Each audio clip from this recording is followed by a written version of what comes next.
All right, welcome back everyone. I hope you're ready for our third session.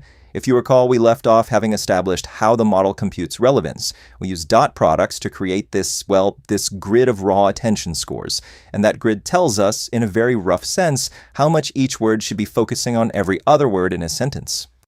But that leaves us staring at a pretty big question, doesn't it? We have these raw scores, but they're just numbers. Some are big, some are negative. They aren't weights. We have to figure out a way to turn them into something disciplined, a mathematical tool that tells us precisely how much influence one word should have over another. I mean, just look at this table. A dot product can give you basically any real number you can think of, positive, negative, you name it. We can't use these scattered values to calculate a proper weighted sum of meanings.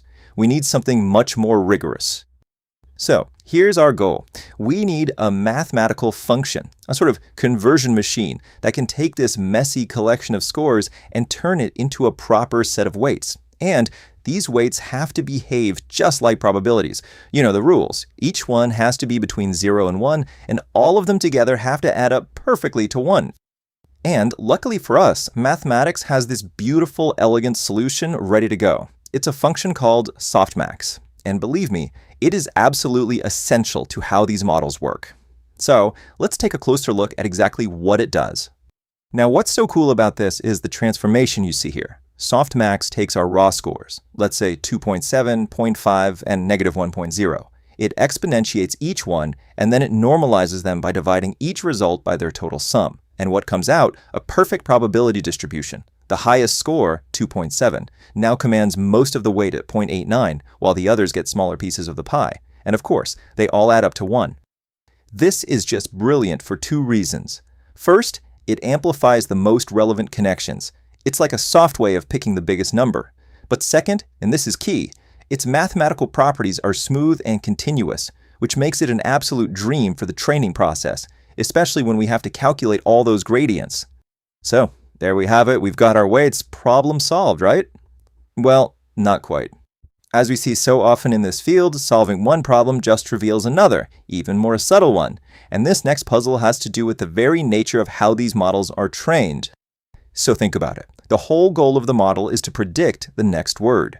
But to train these things on trillions of words to make it even remotely feasible, we can't just feed it text one word at a time. It's too slow. We use GPU parallelization, which means we feed it whole documents at once. But wait, that creates a paradox, doesn't it? How can you possibly train a model to predict the next word when it can already see the answer right there in the input data? Exactly. So when the model is at the word creature, and it's trying to predict what comes next, we have to computationally blindfold it.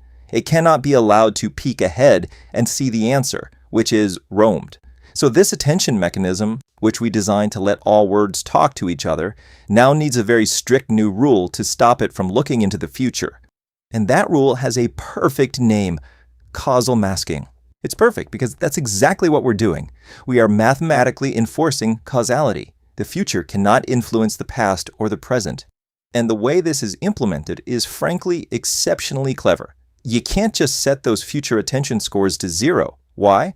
Because after you run them through Softmax, the remaining scores in that column wouldn't add up to 1 anymore. The whole distribution would be off. No, the trick is to do something before the scores even get to the Softmax function. Okay, so here's our grid of raw attention scores again. This is before any masking happens. In theory, every word here has a line of sight to every other word. And this slide right here shows the solution beautifully. For any given word, the model looks at the attention scores for all the words that come after it in the sequence, and it sets those scores to negative infinity. So why negative infinity? It seems so dramatic, right? Well, it's because Softmax is built on the exponential function, e to the power of x. And what is e to the power of negative infinity? It's exactly 0. Not close to 0, it is 0. So this one move elegantly wipes out all future influence, and then Softmax just renormalizes the remaining scores as if those future words never even existed. It's just clean. So, we've done it. We now have our final, correct, causally masked weights. But we have to remember, these are still just weights. We haven't actually changed a word's meaning yet. So how are they actually used to update a word's vector and inject all that wonderful context? This brings us to our third and final learned matrix in this whole process, the value matrix, or WV. Just like we made query and key vectors, we multiply our original input embeddings by this value matrix to create value vectors.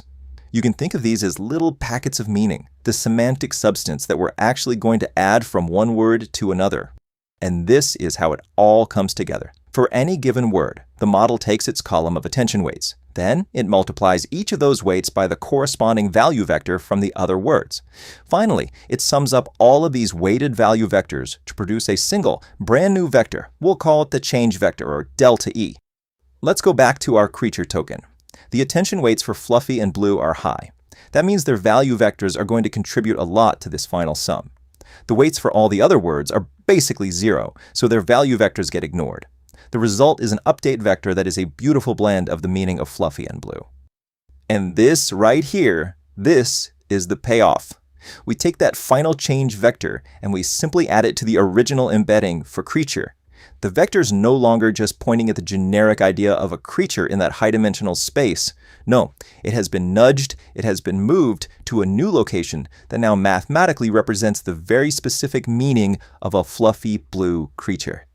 Now this whole intricate dance, from keys and queries to softmax and value vectors, all of that makes up just a single head of attention.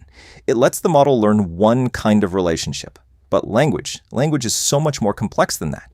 So is one head really going to be enough to capture everything? And that question leads us perfectly into our next session. In part 4, we're going to see how the architecture scales this very idea using something called multi-head attention. And we'll finally understand why we call these transformers deep,